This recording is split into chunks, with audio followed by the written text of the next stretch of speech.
వాళ్ళు అన్నీ చేస్తూ వెళ్తాయి ప్రాపర్ డైరెక్షన్లో. ఇది ఉంటుంది. ఎప్పుడైతే స్ట్రెస్లో ఉంటారో, ఎప్పుడైతే జీవితం మీద విరక్తి పుట్టిపోతుందో, పెద్దగా పట్టించుకోకుండా కొంతమంది పిల్లల్ని, హస్బెండ్ని వాళ్ళకి ఎక్కువ ఇంపార్టెన్స్ ఇస్తే ఇంకా సైకలాజికల్ ఇష్యూస్ వస్తాయన్నమాట. అంటే కొంతమంది లేడీస్, నేను చాలామందితో ఇచ్చేస్తుంటాను, వాళ్ళు ఏమనుకుంటారు, నేను సరిగ్గా కనపడడం లేదు, నా హస్బెండ్ వేరే వాళ్ళని చూస్తారేమో, ఇలాంటి సైకలాజికల్ ప్రాబ్లమ్స్ కూడా వస్తాయన్నమాట.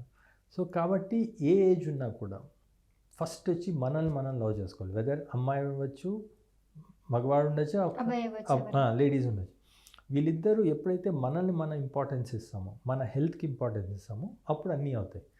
సో కాబట్టి ఇప్పుడు దీన్ని రివర్స్ చేయాలంటే ఎక్సర్సైజ్ అనేది చేయాలి. ఎక్సర్సైజ్ యోగా చేయొచ్చు, జిమ్ చేయొచ్చు, లేదంటే ఇంట్లోనే ఫ్రీ హ్యాండ్ ఎక్సర్సైజ్ చేయొచ్చు, లేదా ఇంట్లో ఉన్న పనులన్నీ చేసుకుంటే చాలు. కానీ ఇప్పుడు అన్ఫార్చునేట్లీ ఇప్పుడు వాషింగ్ మిషన్లు, అన్నీ గ్రైండర్లు, మిక్సీలు అన్నీ వచ్చేస్తాయి. కాబట్టి ఫిజికల్ యాక్టివిటీ అనేది తగ్గిపోయింది. సో అట్లీస్ట్ ఇంట్లో ఊడ్చడము, తుడవడము, ఇలాంటి పనులు చేసుకున్నా చాలు. సో దానికి డబ్బులు ఏమక్కర్లేదు. ఓకే.